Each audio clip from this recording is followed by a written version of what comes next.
Kajian Tahdzibul Akhlaq masih penyakit hati nomor 11 ya.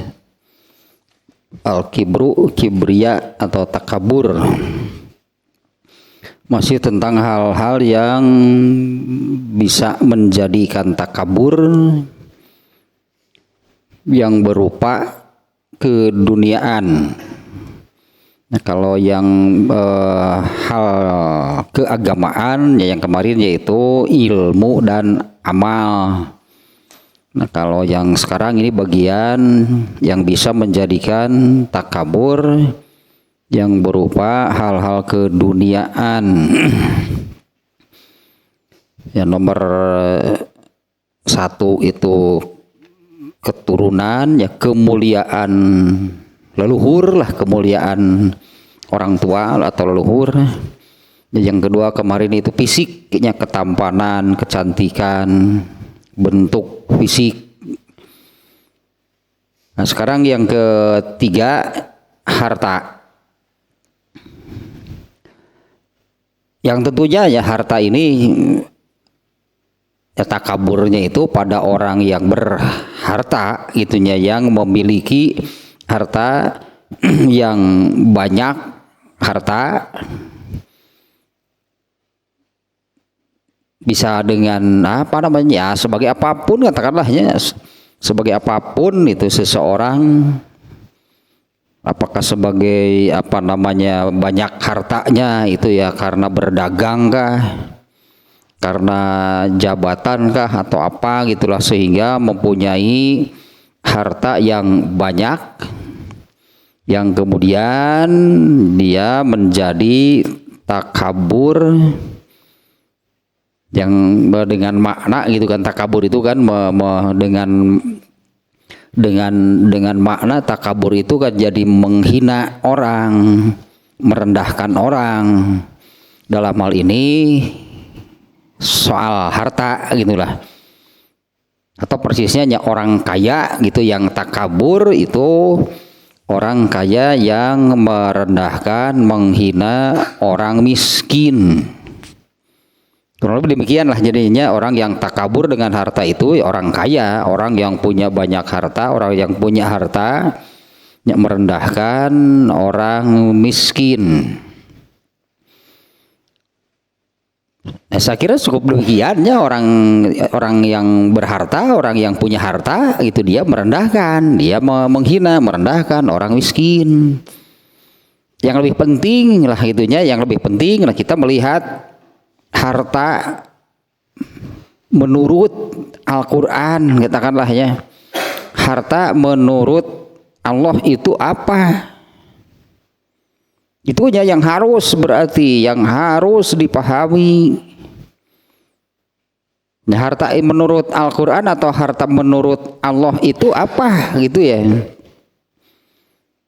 Nah, karena ya jelasnya karena ketidakpahaman lah gitu ya, mengapa seseorang itu menjadi takabur dengan harta.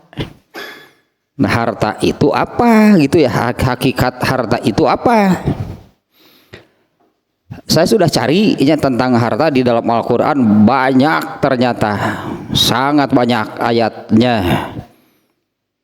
Kalau mencari itunya, kalau mencari di Quran, nah apakah menggunakan bentuk tunggal gitu ya, bentuk tunggal malun, mal harta, atau bentuk jamak. Nah, ternyata di dalam Al-Quran itu banyak sekali.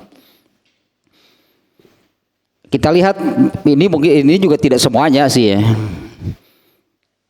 Yang pertama surat Al-Kahfi ayat 46.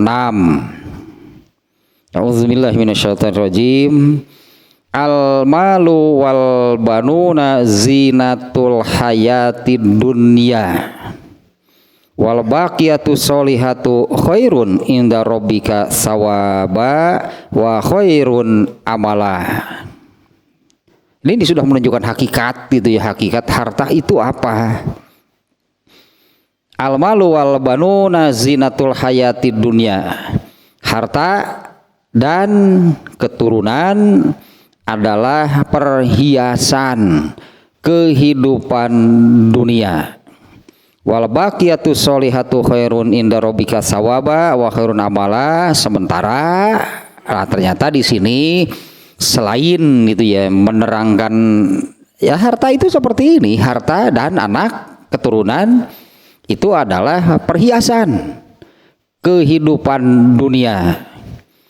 Di dalam ayat ini selain menerangkan demikian, itu pun sudah menunjukkan makna gitu ya, makna gitu dari harta itu apa? Ya itulah harta, ya perhiasan, aksesoris.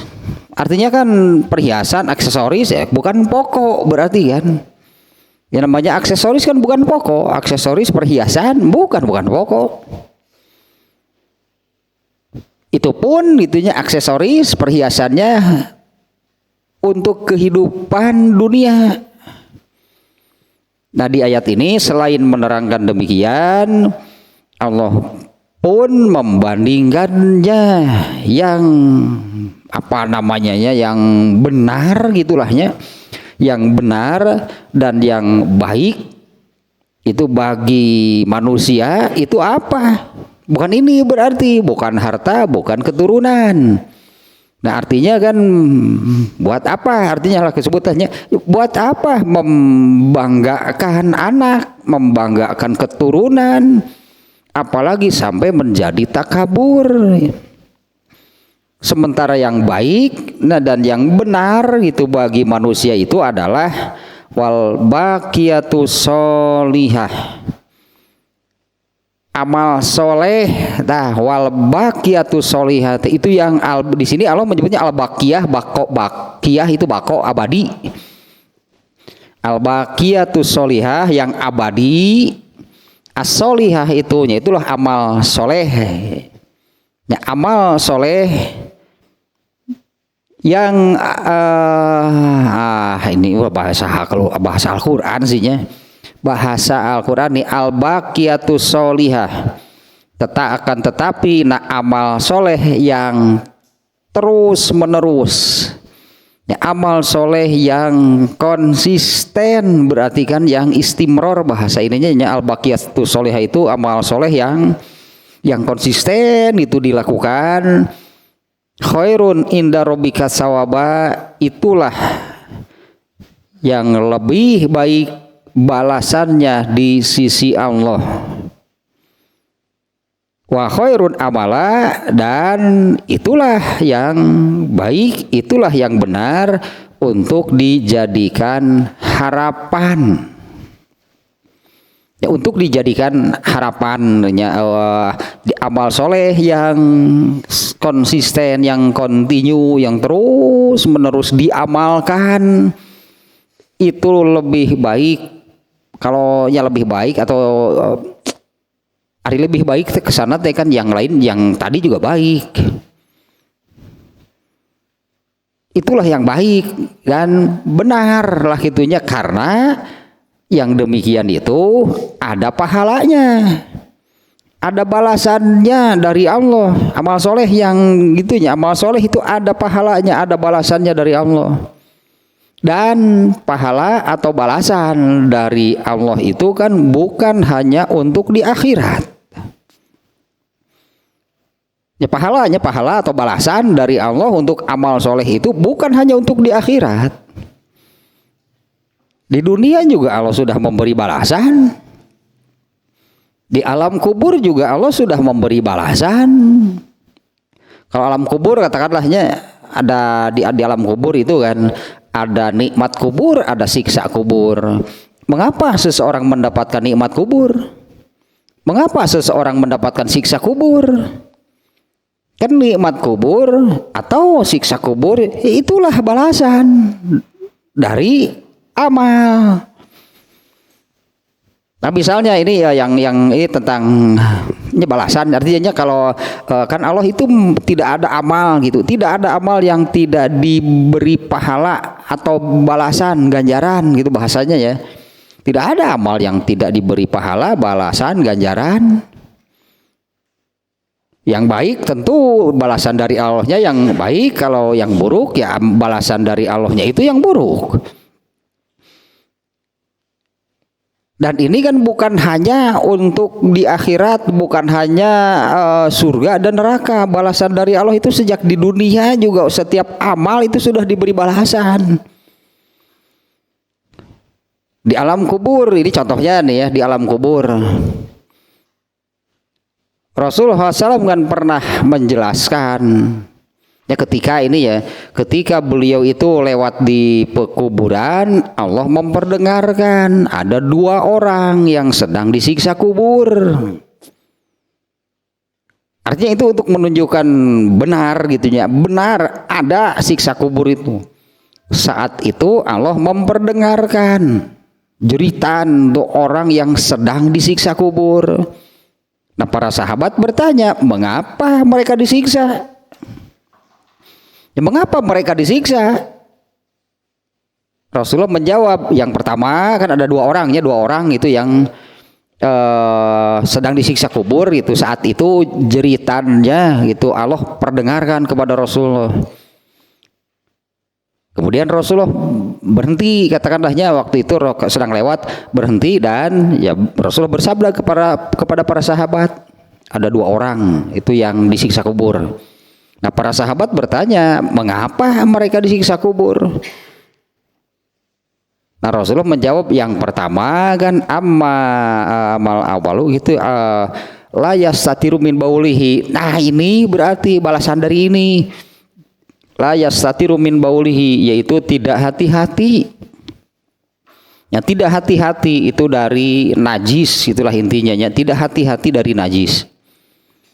Kemudian yang kedua, yamshi bin namimah. Nah, inilah amalannya yang dilakukan oleh orang yang disiksa kubur, kan itu balasan berarti. Adapun orang kedua, yamshi bin namimah, yaitu orang yang suka mengadu domba. Nah, ini jelas nih sudah menunjukkannya. Itulah balasan, kan amalnya jadi disebutkan. Kenapa mereka disiksa kubur? Satu, karena tidak hati-hati, tidak apik gitu ya, tidak bersih gitu ya dari najis. Yang kedua, karena yamshi bin namimah itu pengadu domba, provokator lah itu. Itu contoh bahwa balasan dari Allah bukan hanya untuk surga neraka, bukan hanya itu balasan dari Allah. Bahkan sejak di dunia pun balasan dari Allah itu sudah diberikan. Balasan dari amal itu sudah diberikan. Kita kembali ke ayat ini ya. Ini satu lahnya ayatnya. Inilah hakikat harta. Di mana di ayat ini ya Allah menyebut harta dan anak-anak itu adalah perhiasan, aksesoris kehidupan dunia. Bukan pokok berarti. Yang pokok apa? Tanu iya berarti pokok amal soleh. Yang pokok mah ya, yang pokok itu adalah amal soleh, sesuai kan dengan tujuan Allah menciptakan manusia itu kan untuk beribadah. Tak tanu pokok itu manusia di dunia itu apa? Amal soleh yang pokok bagi manusia. Yang seperti ini ya aksesoris lah ya, harta anak aksesoris, bahkan sebetulnya ya harta dan anak itu juga harus menjadi fasilitas, harus menjadi wasilah, harus menjadi perantara, harus menjadi sesuatu untuk beramal soleh. Beramal soleh dengan harta, beramal soleh dengan anak, karena yang pokok adalah amal soleh. Satu tanya ayatnya, harta dan anak adalah perhiasan kehidupan dunia. Itu surat Al-Kahfi ayat 46. Kemudian yang berikutnya surat Al-Mu'minun ayat 23. Ayah sabuna annama numidduhum bihi min malin wa banin. Apakah mereka mengira bahwa kami memberikan harta dan anak-anak kepada mereka itu berarti bahwa kami segera memberikan kebaikan kepada mereka. Ini Al-Mu'minun ayat 20 Al-Mu'minun ayat 55 dan 56. Ya, ini secara makna satu lah gitunya, ayat 55 dan 56. Apakah mereka mengira bahwa kami memberikan harta dan anak-anak kepada mereka itu berarti bahwa kami segera memberikan kebaikan-kebaikan kepada mereka? Ya, tidak sekali-kali, tetapi mereka tidak menyadarinya. Jangan, artinya jangan mengira Allah memberikan harta dan memberikan anak itu Allah segera menyegerakannya, segera memberikan kebaikan-kebaikan. Ini di dunia berarti kan. Jangan dikira gitu Allah menyegerakan kebaikan bagi seseorang itu dengan cara seperti ini, yaitu memberi anak, memberi harta. Dan ya berarti yang Allah menghendaki kebaikan gitu. Allah menghendaki kebaikan bagi seseorang itu dengan cara apa? Eta di surat Al-An'am 125 berarti eta mah eta gitu, Allah menginginkan kebaikan bagi seseorang itu dengan cara demikian. Ini yang ayat nanti ai bari rekpok tesok. Mayuridillahu an mayuridillahu an yahdiyahu yashrah sadrahu lil Islam. Ya, barang siapa yang Allah kehendaki baginya petunjuk, hidup mendapatkan petunjuk dari Allah, nah itulah kebaikan. Dengan cara seperti itu gitunya, dengan cara seperti itu Allah menghendaki berarti bagi seseorang kebaikan, yaitu Allah memberinya petunjuk. Nah, apalagi kalau kita kaitkan dengan belum lama kemarin gitunya pembahasan ini tentang ucapan amin, itu kan ucapan amin itu minta dikabulkan. Amin itu artinya ya Allah kabulkanlah. Emang minta apa gitu kan? Minta ihdinas siratal mustaqim.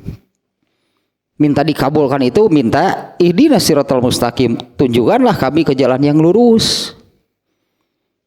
Nah, itulah kebaikan yang sesungguhnya dari Allah, kalau Allah memberi petunjuk ke jalan yang lurus. Itulah di surat Al-An'amnya, barang siapa yang Allah menghendaki baginya atau memberi petunjuk, maka Allah akan membukakan hatinya untuk Islam.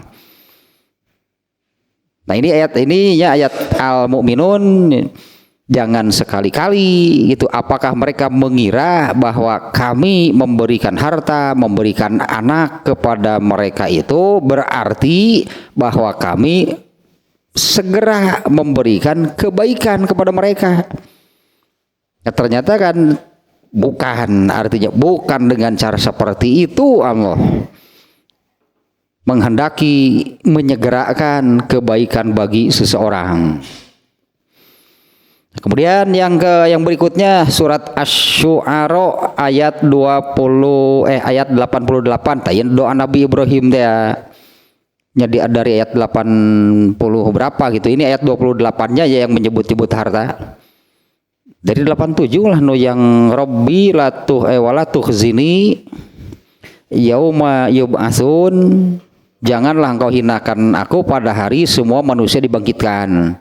Nah, ayat 88-nya hari manusia dibangkitkan itu adalah yauma la yanfa'u malun wala banun, yaitu pada hari ketika harta dan anak-anak tidak lagi berguna bagi siapapun lah itunya, tidak bermanfaat apa-apa. Kemarin juga kebetulan di kitab Burikok itu beberapa bab yang lalu itu yang su'wanan summa taqatta'at bihimul asbab, terputuslah hubungan apapun antara seseorang dengan siapapun. Terputuslahnya hubungan seseorang dengan siapapun. Hubungan apa? Hubungan keluarga kah, rekan kerja kah, apa? Di akhirat nanti nggak ada semuanya. Nah, itu yang anak sama saja berarti tidak bermanfaat apa-apa. Ya ini ya yauma la yanfa'u malun wala banun, tidak lagi, yaitu pada hari tidak lagi bermanfaat harta dan anak. Kemudian surat Al-Fajr ayat 20. Wa tuhibbunal mala hubban jamma. Nah, inilah karakter manusia. Wa tuhibbunal mala hubban jamma, dan kamu mencintai harta dengan kecintaan yang berlebihan. Artinya manusia itu sangat mencintai harta. Nah, padahal seperti yang tadi lah di antara penjelasannya, menurut Allah kan demikian, harta itu apa gitu ya. Nah, kemudian ayat Al-Anfal ayat 28. Wa'lamu annama amwalukum wa auladukum fitnah wa annallaha indahu ajrun azim, dan ketahuilah, berilmulah gitu, wa'lamu tehnya berilmulah, annama amwalukum hanyalah harta kalian, wa auladukum dan anak-anak kalian itu adalah ujian, fitnah di sini disebutnya. Annama amwalukum wa auladukum fitnah. Jadi ketahuilah, berilmulah bahwa harta dan anak kalian itu adalah ujian, cobaan.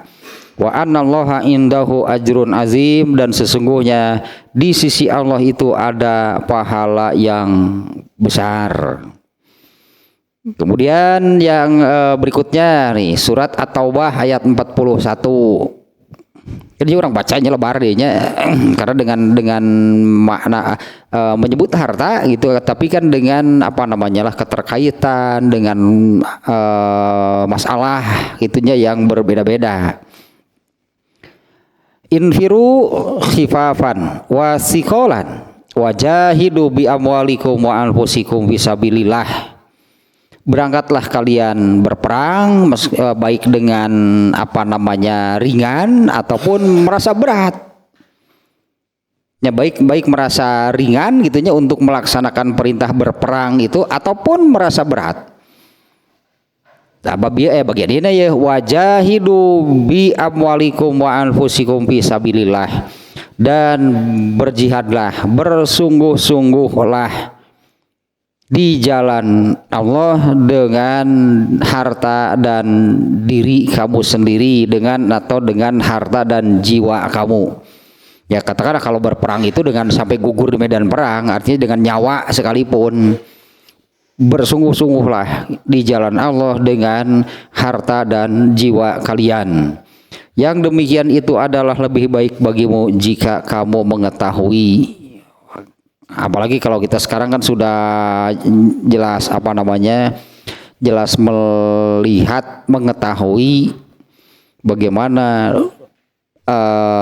dulu para sahabat yang mereka benar-benar bersungguh-sungguh gitu, bersungguh-sungguh di jalan Allah itu hingga berperang, kemudian gugur di medan perang, mati syahid.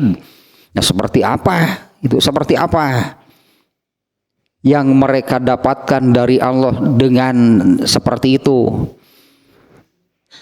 Nah, di ayat ini ya, di ayat ini kan Allah memerintahkan berjihadlah dengan harta dan jiwa kamu di jalan Allah. Nah, dulu setiap kali mau berperang, intinya Rasulullah SAW dan para sahabat setiap kali mau berperang, tentu ini perlu biaya. Untuk berperang itu perlu biaya. Katakanlah misalnya perang Khaybar di Khaybar, perang Hunain di Hunain. Perang-perang itu ada yang dinamai dengan nama tempatnya gitu ya, perang Khaybar, perang Hunain, perang Tabuk. Perang Tabuk misalnya dari Madinah ke Tabuk itu berapa kilometer? Kan untuk sampai ke sana kan berarti dulu perjalanannya berapa lama? Emang di jalan mau ada lahar itu? Emang di jalan pasukan ini nggak makan? Jadi biaya untuk makan di jalannya saja berapa? Ini kan pasukan, bukan 1-2 orang. Ini contohnya untuk perang Tabuk nih. Perang Tabuk itu semuanya dibiayai oleh Utsman bin Affan. Pokoknya ya berapalah gitunya, pasti mahal, pasti besar biayanya. Ya kan pasukan itu kan, yang perang ke Tabuk itu bukan 1-2 orang, ini pasukan kaum muslimin itu pergi menuju Tabuk untuk berperang. Nah di jalannya berapa lama? Madinah ke Tabuk itu sekitar 820 kilometer. Di jalannya berapa lama coba? Dan perang Tabuk itu salah satu di antara perang yang Rasulullah ikut ke Tabuk. Ada hadis yang menerangkan Rasulullah SAW mengerjakan sholat zuhur di Tabuk. Ya, Rasulullah mengerjakan sholat zuhur di Tabuk gitu ya, di jama antara zuhur dan asar. Ini perang Tabuk, ini perang di antara perang yang Rasulullah ikut. Nah untuk perang Tabuk ini Utsman bin Affan ini dia yang membiayai akomodasi lahnya.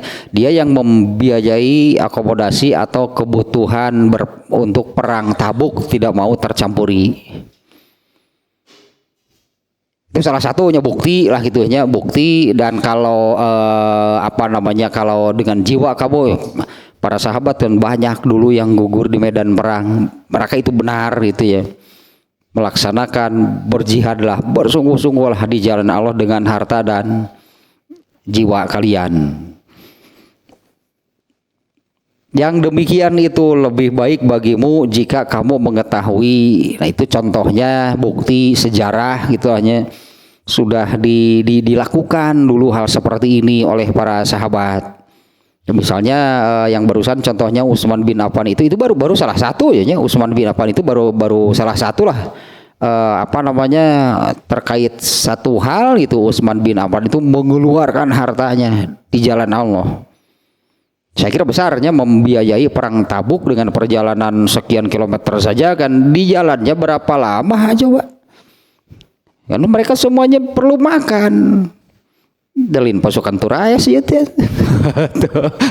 Mun pasukan Turais tah geus makan angin tuh mah.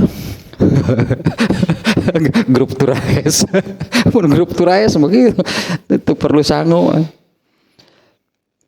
Nah, kemudian ayat berikutnya surat Saba ayat 37. Kita baca terjemahnya saja nih ya. Dan bukanlah harta atau anak-anakmu yang mendekatkan kamu kepada kami. Wama itu mending dibaca asli ayatnya. Wama amwalukum, bukanlah hartamu, wala auladukum, juga bukan anak-anakmu, billati tuqarribuna indana zulafa. Bukanlah harta atau anak-anak kamu yang mendekatkan kamu kepada kami, kepada Allah ya, melainkan orang-orang yang beriman dan beramal soleh. Tak itulah yang mendekatkan seseorang kepada Allah, iman, amal soleh. Sedikit lahnya, ini juga sudah beberapa kalinya. Kalau di dalam Kitabul Iman itu Sahih Bukhari, di awal-awal Kitabul Iman, Imam Bukhari sudah memunculkan iman itu amal.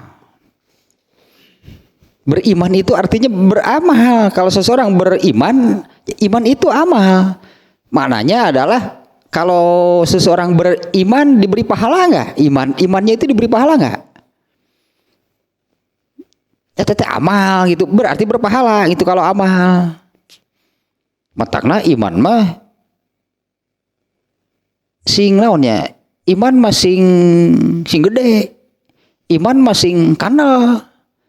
Disebutannya demikian kan, ada orang yang imannya hanya sebesar debu gitu kan. Orang terakhir yang dikeluarkan dari neraka itu orang yang imannya hanya sebesar debu. Letik bisa ada tuh gitu mah. Matakna iman mah sing gede, pahalanya juga besar berarti. Iman itu adalah amal. Nah, adapun beriman dan beramal soleh. Nah, kalau ini beramal soleh itu itu implementasi dari beriman. Karena yang namanya beriman itu kan meyakini dengan hati, mengikrarkan dengan lisan, dan mengamalkan dengan anggota badan. Tanu ieu amal soleh namah gitulah. Jadi disebutnya dua, beriman, beramal soleh. Padahal imannya sendiri amal, imannya sendiri diberi pahala. Ya, dan bukanlah harta atau anak-anak kalian ya yang mendekatkan kalian kepada kami, melainkan orang-orang yang beriman dan beramal soleh. Mereka itulah yang memperoleh balasan yang berlipat ganda atas apa yang telah mereka kerjakan, dan mereka menikiyunya aman sentosa. Mereka itu aman sentosa di tempat-tempat yang tinggi, yaitu di dalam surga. Atau ya mereka itu pokoknya mereka itu nikmat lah gitunya, aman sentosa, dan mereka itu nikmat itu damai, nyaman, nikmat, bahagia, senang pokoknya di surga. Nah ini juga ya mengingatkan lagi nih di ayat ini kan Allahnya, bukan harta atau keturunan yang mendekatkan kalian kepada Allah. Yang mendekatkan kepada seseorang kepada Allah itu adalah beriman dan beramal soleh. Nah, di mana mereka itu kan oleh Allah disebut di sini beriman dan beramal soleh. Mereka itulah orang yang memperoleh balasan yang berlipat ganda dari Allah atas apa yang mereka kerjakan. Dan mereka aman sentosa, tentram, nyaman, nikmat, damai, bahagia lah pokoknya malah di surganya, di tempat-tempat yang tinggi yaitu di dalam surga. Kemudian yang berikutnya, jadi ayat barusan juga mengingatkan ya itu harta dan anak bukan itu yang bisa mendekatkan atau memasukkan ke surga, berarti kan di sini. Karena di ujung ayatnya ini kan mereka itu akan berada nyamanlah di dalam surga. Karena apa? Karena beriman dan beramal soleh. Bukan karena anak dan harta. Kemudian yang berikutnya, surat Muhammad ayat 36. Innamal hayatud dunya la'ibun walahwun. Ada beberapanya redaksi seperti ini, ternyata ini di surat Muhammad nih. Innamal hayatud dunya la'ibun walahwun. Hanyalah kehidupan dunia ini permainan dan lahwun itu sesuatu yang melalaikan. Kehidupan dunia ini permainan, main-main, sendagurau, tidak serius, berarti kan artinya kan demikian itu yang tidak serius. Tidak serius, bukan yang sesungguhnya. Nah, pantasnya kalau Rasulullah kan menyabdakan ini ya. La Aisyah illa aisul akhirah. Taya berarti lu serius mah. Inilah yang sesungguhnya. Kalau kehidupan dunia laibun. Ya laibun itu permainan, sendagurau, artinya kan tidak serius, bukan yang sesungguhnya. Nah, Rasulullah menyabdakan seperti tadinya, la Aisyah illa aisul akhirah. Rada hesen terjemahna tetenya. La Aisyah teh tidak ada hidup illa aisul akhirah, kecuali hidup di akhirat. Maksudnya adalah bukanlah kehidupan yang sesungguhnya, bukanlah kehidupan yang sebenarnya gitu bagi manusia, kecuali kehidupan di. Nah, itulah hidup yang sebenarnya, yang sesungguhnya bagi manusia itu adalah di akhirat. Berarti di dunia kan demikiannya maknanya. Berarti di dunia bukan, berarti bukan yang sesungguhnya. Permainan lah dunia mah. Apa cek ayat teh permainan lah dunia mah. Laibun tuh mah. Permainan.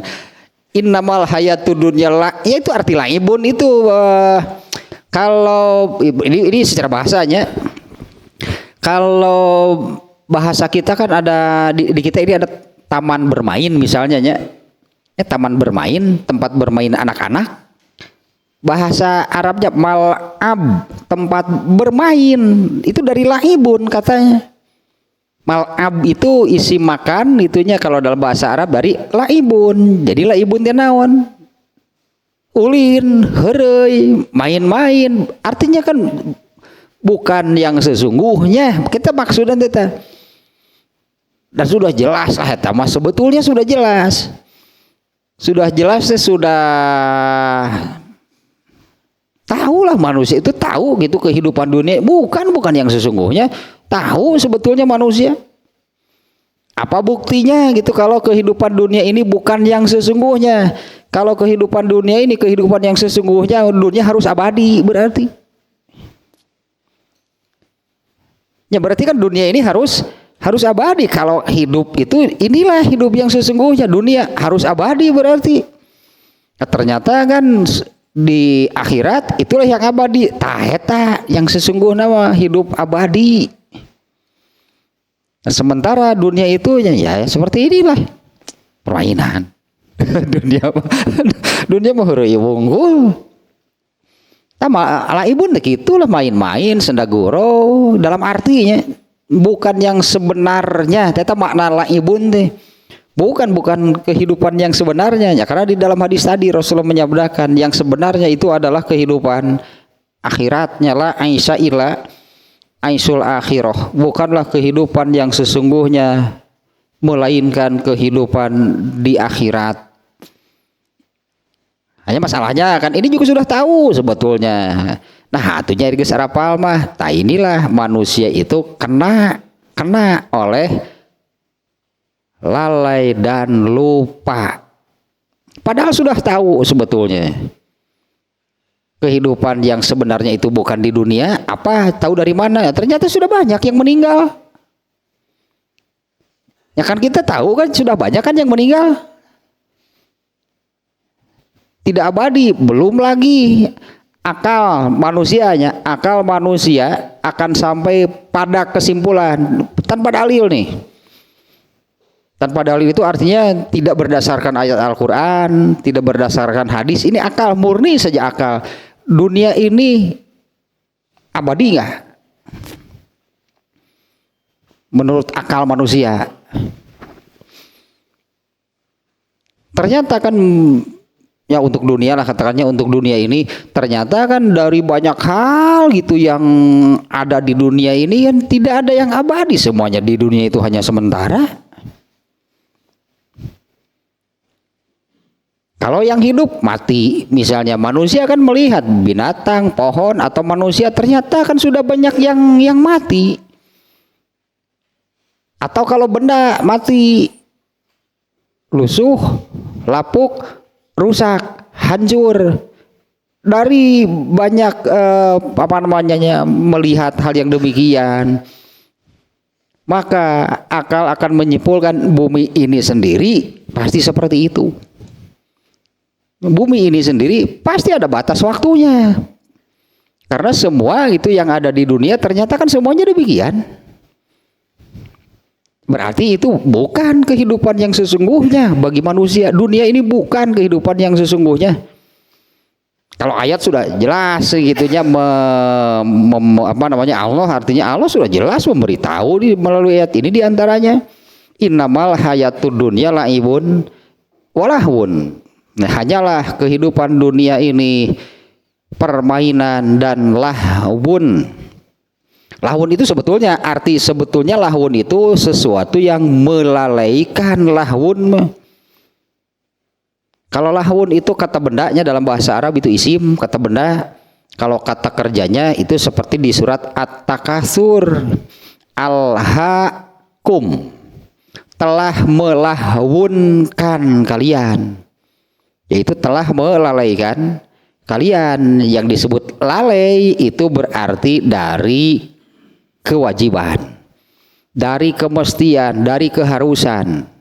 Kalau tidak melakukan kewajiban, kemestian, keharusannya, disebutnya ini orang lalai berarti. Karena kan harusnya bagaimana? Karena kan mestinya bagaimana? Nah, dunia itu melalaikan. Melalaikan dari mana? Tadi teh anu awal teh anu al-baqiyatus sholihah, itu yang pokok bagi manusia selama di dunia itu adalah beramal soleh.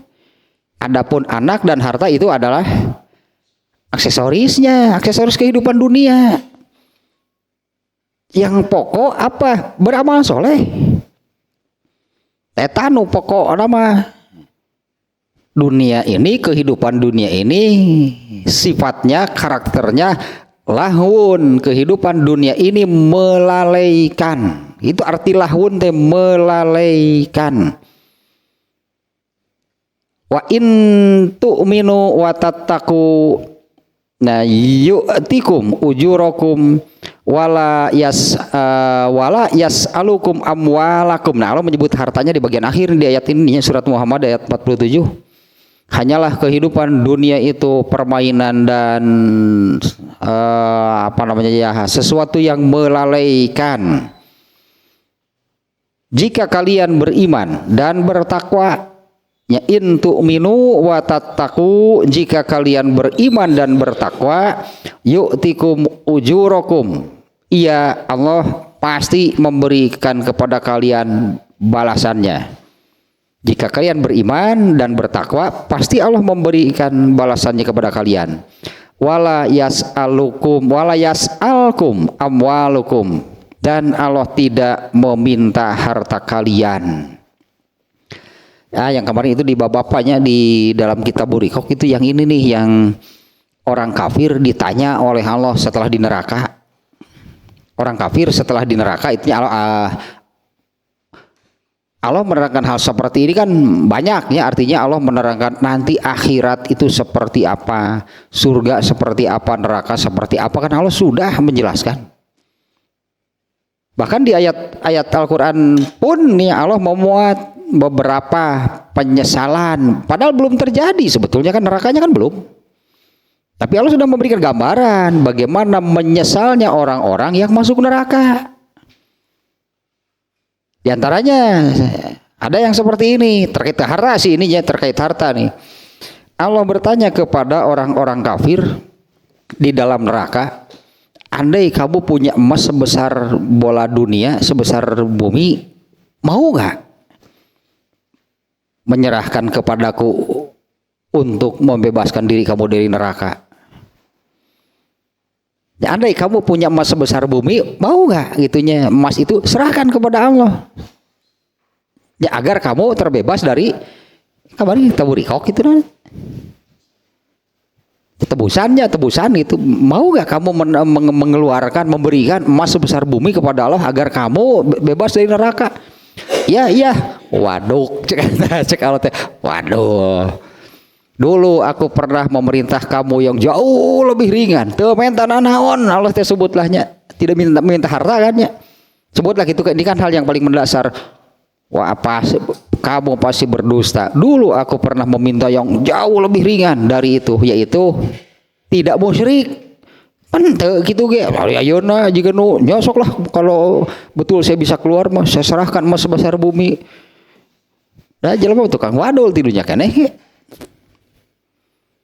Nah, di ayat ini ternyatanya wala yas'alkum amwalakum, dan dia tidak akan meminta hartamu. Percuma artinya gitu kan. Ya percuma, kenapa kalau nggak akan minta apa-apa? Dan tadi itu untuk yang barusan gitunya Allah berfirman demikian. Kalau kamu punya emas sebesar bumi, mau nggak serahkan kepada saya supaya kamu bebas dari neraka? Iya. Itu kan untuk menunjukkan penyesalan. Karena Allah tidak butuh, telah seolah-olahnya Allah tidak meminta harta kamu. Tapi kenapa? Katakanlah gini ya. Tapi kenapanya Allah memerintahkan zakat, Allah memerintahkan infak sodako.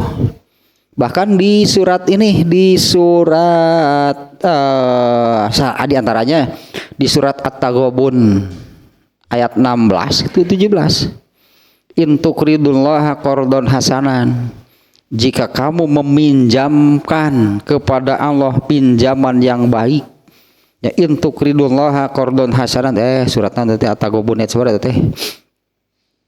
orang tingali itunya. Nah, di mana Yahudi, orang Yahudi dulu itunya mendengar ayat ini mereka mengatakan, gini Tuhan Muhammad itu miskin. Begitu nganyuk deh. Tukridullah teh memberikan pinjaman si terjemah nama. Ya surat At-Taghabun ayat 16 nya itu teh. 17. In tuqridullaha qardan hasanan yudha'ifu lakum wa yaghfir lakum. Jika kamu meminjamkan kepada Allah dengan pinjaman yang baik, niscaya Ia melipat gandakan balasan untukmu dan mengampuni kamu. Nah, ininya Allah memerintah zakat. Allah memerintah infak sedekah. Apa Allah yang butuh harta? Kan bukan sebetulnya kan? Bukan Allah butuh gitu, meskipun di sini ini ya inilah bahasa Al-Qur'an gitu ya, demikian.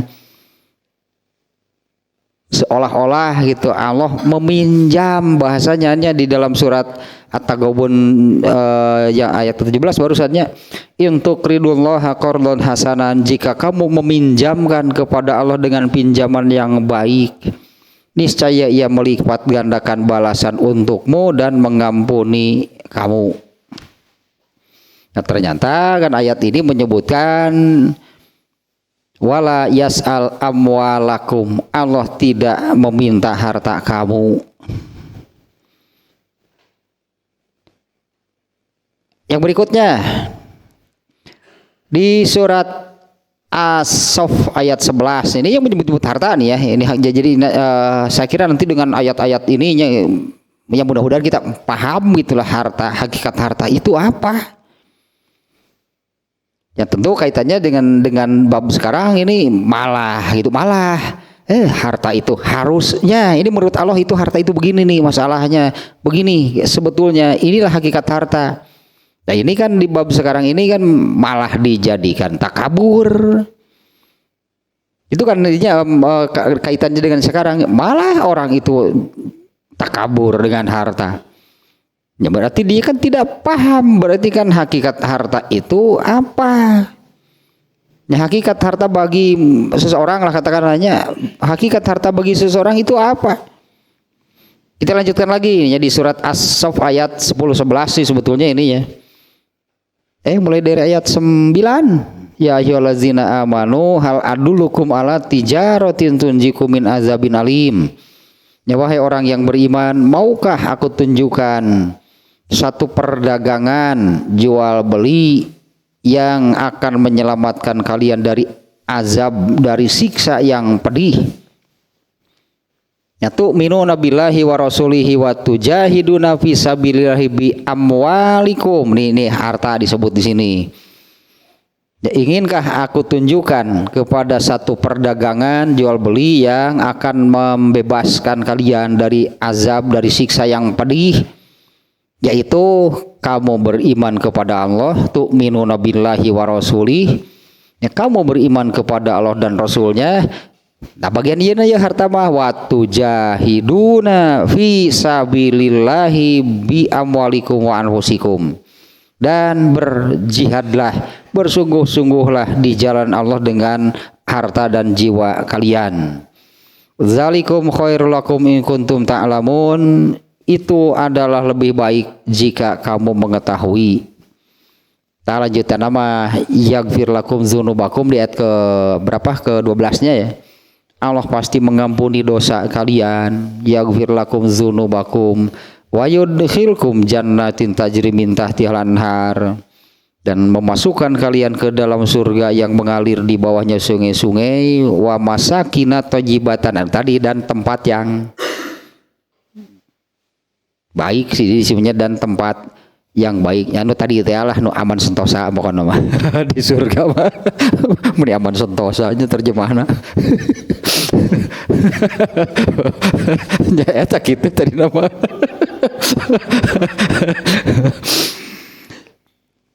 Kemudian surat Al-Munafikun ayat 9. Ya ayyuhallazina amanu la tulhi, tah ieu lahwun teh, ini lahwun tadi kata bendanya, kata isim kata benda. Nah, ini kata larangan. Latulhi janganlah wun gitu, jangan melahwunkan kamu. Ya ayyuhallazina amanu latulhikum amwalukum wala auladukum. Ini beberapa ayatnya kita perhatikan tadi, ini disebut bergandengan harta anak, harta anak, harta anak. Iya banyak sejajar gitulah itu tehnya. Ya, hakikat harta apa, hakikat anak apa, berarti sama. Ya wahai orang-orang yang beriman, la tulhikum, janganlah melahwunkan, janganlah melalaikan kalian. Tuh tayo ya jelas di dia lahwun itu dari apa? La tulhikum amwalukum wala auladukum an zikrillah. Saeta lahun teh tidinya, dari situ disebut lahun teh. Ya wahai orang-orang yang beriman, janganlah harta dan anak kalian melahunkan kalian dari mengingat Allah, dari taat kepada Allah, dari beribadah kepada Allah. Ya, janganlah harta dan anak kalian itu melalaikan, tadinya berarti kan melalaikan itu membelokkan, mengalihkan. Eta lahun deh gitu. Dunia itu kehidupan dunia itu apa? Laibun wa lahun. Talahun teh gitu, ta melalaikan, membelokkan, mengalihkan. Dari mana? Dari sini nih di ayat ini disebutkan an zikrillah. Dari sebutnya kan dari mengingat Allah, dari taat kepada Allah, dari beribadah kepada Allah. Wa mayaf'al zalika faulaika humul khasirun. Barang siapa yang kena oleh hal tersebut berarti lalai oleh harta dan anak gitu, atau anak dan harta melalaikannya itu dari beribadah kepada Allah. Barang siapa yang melakukan demikian, atau barang siapa yang kena oleh hal seperti itu, faulaika humul khasirun, mereka itulah orang-orang yang celaka.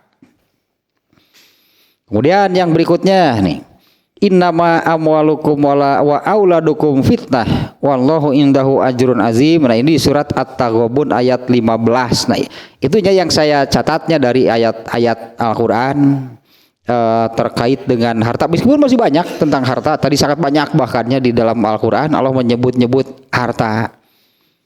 Ya, kemudian di ayat-ayat yang yang tadi ternyata banyaknya Allah menggandengkan harta dan anak. Yang paling awal itu seperti yang ini yang terakhirnya, sesungguhnya innama amwalukum wa auladukum fitnah, sesungguhnya hartamu dan anak-anakmu hanyalah ujian, cobaan bagimu. Wallahu indahu ajrun azim, dan Allah itu di sisinya ada pahala yang besar. Jadi apa namanya, aksesoris tadi kan, harta anak itu aksesoris kehidupan dunia. Iya, ada ayatnya yang menyebutkan demikian, perhiasan kehidupan dunia. Nah Allah menyebut harta dan anak itu sebagai aksesoris perhiasan, itu kaitannya dengan apa? Di sini maknanya adalah itu aksesoris, itu perhiasan, itu bukan pokok. Itu kan tadi ayatnya demikian ya. Wal baqiyatu sholihah, nah itulah yang pokok bagi manusia. Al baqiyatu sholihah, beramal soleh. Di mana al baqiyatu sholihah itu kan ada pahalanya. Tapi juga itu ya, harta dan anak itu sebagai wasilah atau apa namanya, sebagai wasilah, sebagai fasilitas, sebagai alat untuk mendapatkan pahala. Seperti yang disebutkan itu ujian tadi di paling awal gitunya, sama dengan yang menyebut innama amwalukum wa auladukum fitnah, harta dan anak itu adalah ujian. Maknanya kan ujian dari Allah ya. Ujian dari Allah itu kan, kalau ya ujian kan disebutnya kalau ujian berarti ada dua, ada yang lulus berhasil, ada yang gagal. Berarti kan yang menjalani ujian kan demikian. Ujian soal apapun lah, misalnya ujian itu kan ujian, menjalani ujian kan nanti ada hasilnya. Bagaimana nih hasilnya? Lulus gitu kan, lulus uji emisi, alah, gas buang. Yang namanya ujian itu kan akan ada hasilnya, lulus atau berhasil, gitunya, lulus berhasil atau gagal. Nah dalam hal ini Allah jelas menyebut fitnah, cobaan, ujian. Ya, harta dan anak itu adalah cobaan, ujian. Dengan diuji itu dengan harta, dengan anak, ya tetap hasilnya akan ada dua. Apakah ada yang berhasil, lulus ujian, atau gagal? Nah, yang dimaksud dengan lulus dan gagal di sini adalah apabila lulus, berhasil, diberi pahala oleh Allah, gagal, dosa berarti.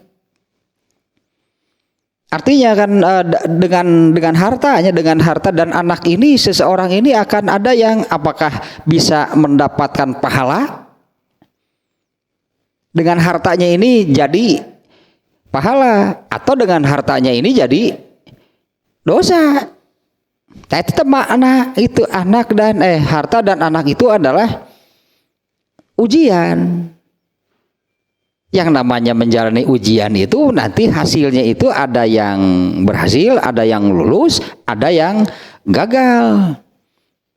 Kalau dalam hal ini seperti tadi surat Al-Munafikun, Al-Munafikun kan yang janganlah melalaikan kalian harta dan latul hikum amwalukum wala auladikum.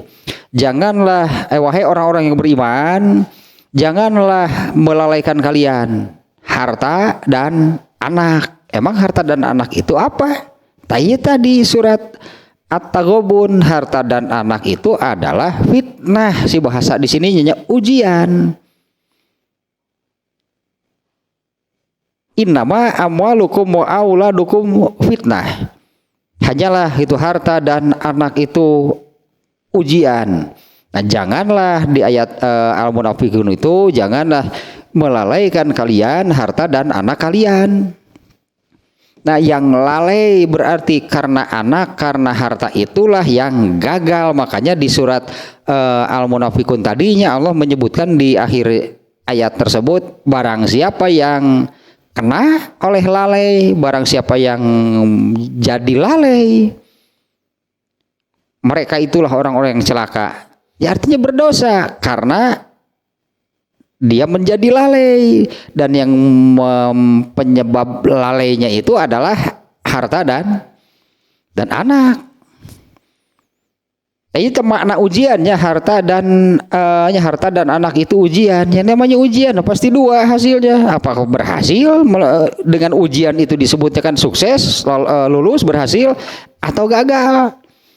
Nah, kalau dalam hal ini tanu gagal teta yang disebut di surat Al-Munafikun ayat 9, yang lalai oleh Allah diuji dengan harta dan anak. Hasilnya apa? Dia ini menjadi orang yang lalai gitu dengan harta dan anaknya, gagal berarti. Makanya Allah menyebut mereka itulah orang-orang yang celaka, orang-orang yang rugi, orang-orang yang celaka. Kembali ke yang tadi berarti yang surat nanti Al-Kahfi-nya yang menyebut al-baqiyatus sholihah teh. Harta dan anak itu hanya sebenarnya perhiasan, aksesoris, berarti bukan pokok tak maksudnya. Yang pokok adalah amal soleh manusia. Ini malah tidak beramal soleh, lalai dari al-baqiyatus sholihah, taat beramal soleh, malah tidak melakukan inilah yang pokok, yaitu beramal soleh. Jadi ayat kan beragam menyebutnya kan, jadi ada yang menyebut zikir kepada Allah, ada yang menyebut al-baqiyatus sholihah amal soleh gitu, karena itulah yang balasan dari Allah dan itulah yang abadi. Nah, ternyata dengan anak dan harta itu mereka lalai dari yang pokok, yaitu mempersiapkan diri memiliki al-baqiyatus sholihah amal soleh yang abadi. terlalaikan, berarti terbelokkan, teralihkan oleh harta dan anak. Nah, yang demikian itulah orang-orang yang gagal, berarti diuji oleh Allah dengan harta dan anak. Karena Allah menyebut, sudah jelas Allah menyebut harta dan anak itu adalah ujian. Dan yang lalai dan yang gagal gitu, yang gagal diuji oleh harta dan anak itu, yaitu orang-orang yang dengan harta, dengan anak menjadikannya lalai dari beribadah, beramal soleh, dari taat kepada Allah. Kalau yang berhasil nih, kalau yang berhasil itu diuji dengan harta dan anak, justru menjadikan harta dan anak itu fasilitas. Harta dan anak itu sebagai fasilitas, alat, ladang, bahan untuk beramal soleh, untuk dapat pahala. Ya contohnya yang tadi kan Utsman bin Affan kan, dia mengeluarkan berapa besar lah gitunya, dia keluarkan untuk membiayai perang Tabuk. Tak dapat pahala kan Utsman bin Affan dengan mengeluarkan demikian. Lulus berarti tak Utsman bin Affan. Diuji oleh Allah dengan harta itu menghasilkan pahala. Nah, itu yang lulus berarti. Itu yang lulus diuji oleh Allah dengan harta, yaitu dengan hartanya itu dia beramal soleh, justru mendapatkan pahala dengan hartanya. Nah, demikian juga kan ya itulah harta dan anak itu disebut tadinya beberapa kali disebut oleh Allah itu kan digandengkan.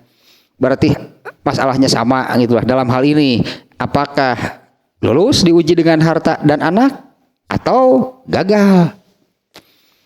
Tapi makna karena ini kan Allah menyebut ujiannya di ayat terakhir yang kita baca barusan di surat At-Taghabun, innama amwalukum wa auladukum fitnah. Hanyalah gitu, anak dan harta itu adalah ujian. Nah, itu kan karakternya yang namanya ujian, berarti kan ada yang berhasil, ada yang gagal. Nah, yang berhasil yang bagaimana? Yang berhasil itu yang bagaimana? Yang diuji oleh Allah itu dengan berupa harta dan anak. Yang berhasil itu yang bagaimana? Dengan harta dan anaknya itu dia beramal soleh dan mendapatkan pahala. Tah lulus berarti diuji dengan harta. Dan yang gagal itu adalah yang harta dan anak itu malah menjadikannya lalai, gagal berarti oleh Allah, diuji oleh anak dan harta. Dan gagalnya apa? Ulaika humul khosirun, celaka berarti. Ya kan, yang mencelakakan manusia mendosa, nggak ada yang lain. Nah, berarti ada dua lahnya yang dengan apakah dengan harta gitu, apakah dengan harta dan anak ini bisa itu menghasilkan pahala, atau dengan harta dan anak ini itu malah jadi berdosa. Itulah hakikat harta. Ini ujian gitu, cobaan, ujian. Nah, sekarang bab ini malah dijadikan alat untuk takabur, gagal berarti. Takabur kan dosa besar. Ya, takabur kan dosa besar ya. Di awal-awal bab takabur itu kan al-kibriya wal uzmah, takabur dan keagungan itu sepasang baju kebesaran Allah sebagai Tuhan gitulah. Barang siapa yang berani mencurinya, mengambilnya, aku pasti akan mengazabnya tanpa pikir dua kali. Nah, ini gagal berarti nih, malah ketika Allah memberinya harta itu bukannya dijadikan tadi tujahiduna fi sabilillahi bi amwalikum wa anfusikum, bersungguh-sungguhlah di jalan Allah dengan harta. Nah, bukannya digunakan untuk demikian, malah dijadikan alat untuk takabur. Artinya orang ini berdosa dengan hartanya, di mana hartanya ini bukannya digunakan untuk bersungguh-sungguh di jalan Allah, tapi malah digunakan untuk takabur, gagal berarti ini sudah pasti orang yang gagal ini. Ternyata seperti itu kalau kita melihat ayat-ayatnya tadi. Jadi kurang lebih apa sih hakikat harta bagi seseorang? Ujian sebetulnya. Ujian harta. Keinginan Allah bagaimana? Perintah Allah bagaimana? Itunya dengan harta tersebut. Tadi tujahiduna fisabilillah. Bersungguh-sungguhlah di jalan Allah dengan harta dan bahkan nyawa. Sebetulnya kan ayat itu Allah meminta dengan nyawa sekalipun. Berjihadlah, bersungguh-sungguhlah di jalan Allah. Nah itu kan ibadah. Itu disebutkan itu ibadah. Itu karena kan Allah yang memerintah. Nah hartanya gitu anaknya, harta dan anak itu dijadikan alat, sebutlah mungkinnya alat, fasilitas, ladang, bahan atau apalah gitu bahasanya untuk beramal soleh. Nah itulah orang yang lulus ketika diuji dengan harta, ketika diuji dengan anak. Nah, ini contohnya banyak juga sih. Apa namanya? Karena ini sudah jadi rahasia umum sih. Sudah jadi rahasia umum itu di kita ini kan korupsinya tinggi. Coba peringkat berapa Indonesia? Ya Indonesia gitunya tingkat korupsi di dunia itu peringkat berapa? Oh hampir juara. Rating runner up berarti. Juara nama Nigeria sih. Juara tinggi, sangat tinggi lah ya. Itu kan jelas jelas datanya lahnya kalau korupsi di negara kita ini tinggi. Kenapa demikian? Apa karena pendapatannya kecil? Apa mereka yang korupsi itu karena pendapatannya kecil? Juga ternyata bukan. Di antara penyebabnya mengapa gitu melakukan demikian? Karena tuntutan keluarganya, tuntutan istrinya, tuntutan anaknya. Nah ini malah jadi durhaka karena anaknya. Gagal berarti kan sebutannya gagal. Ya tidak sedikit lah yang seseorang melakukan korupsi itu karena tuntutan keluarganya. Ya tuh Pak tingali itu tetangga mah geus meuli naon tuh tinggal di tetangga mah ieu mah geus 10. Pira aku urang geus 8. Wah, sakitu geus 8 ditah keneh. Pira aku urang geus 8 sudah. Eleh keneh ku itu. Ya tidak sedikit lah yang itu penyebabnya tuntutan dari keluarganya, jaga ya hidup keluarganya apalah gitunya sampai melakukan demikian. Tuntutan dari keluarganya ya termasuk anaknya. Berarti kan gagal kan karena harta dan anak itu adalah ujian dari Allah.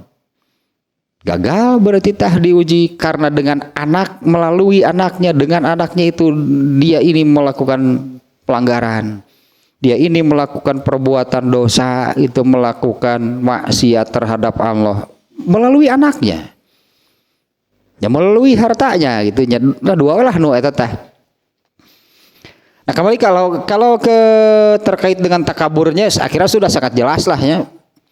Sudah sangat jelas, cukup jelas lah gitunya bahwa ini nih diantara yang bisa gitu yang menjadikan seseorang takabur itu adalah harta.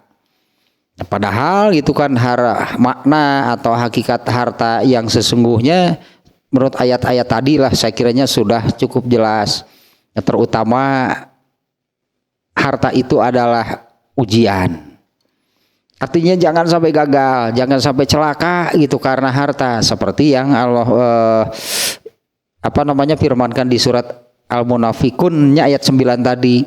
Ya ayyuhallazina amanu, wahai orang yang beriman, latul hikum, jangan melalaikan kalian, jangan menjadikan kalian lalai, amwalukum wala auladukum, harta dan anak-anak kalian. Allah sudah menyebutkan jika kalian demikian celaka.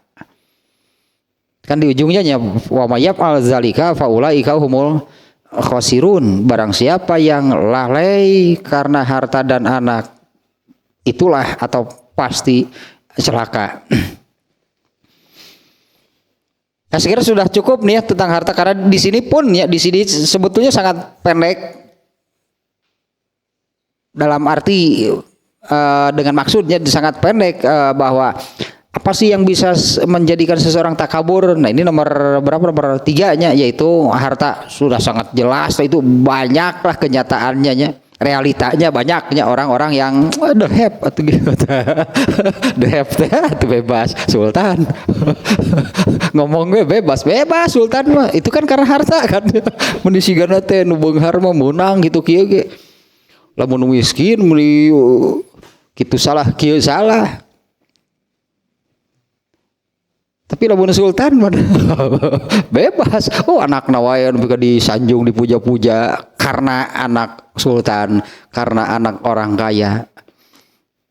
Jauh artinya kan dari, lalu tadilah sudah sangat jelasnya harta dan anak itu seperti apa. Bebas sultan. Mending ngomong gitu. Sultan bebas ngomong rek naon wae, rek baju di kumaha wae. Rek dangdan kumaha wae ge, ya sultan adalah sultan sih. Pokoknya bebas. Tak eta ciri takabur teh anger we make di kolor wunggul ge, justru nunjukeun kata kaburan teh kitu. Sultan mah bebas, takabur maksudna oge.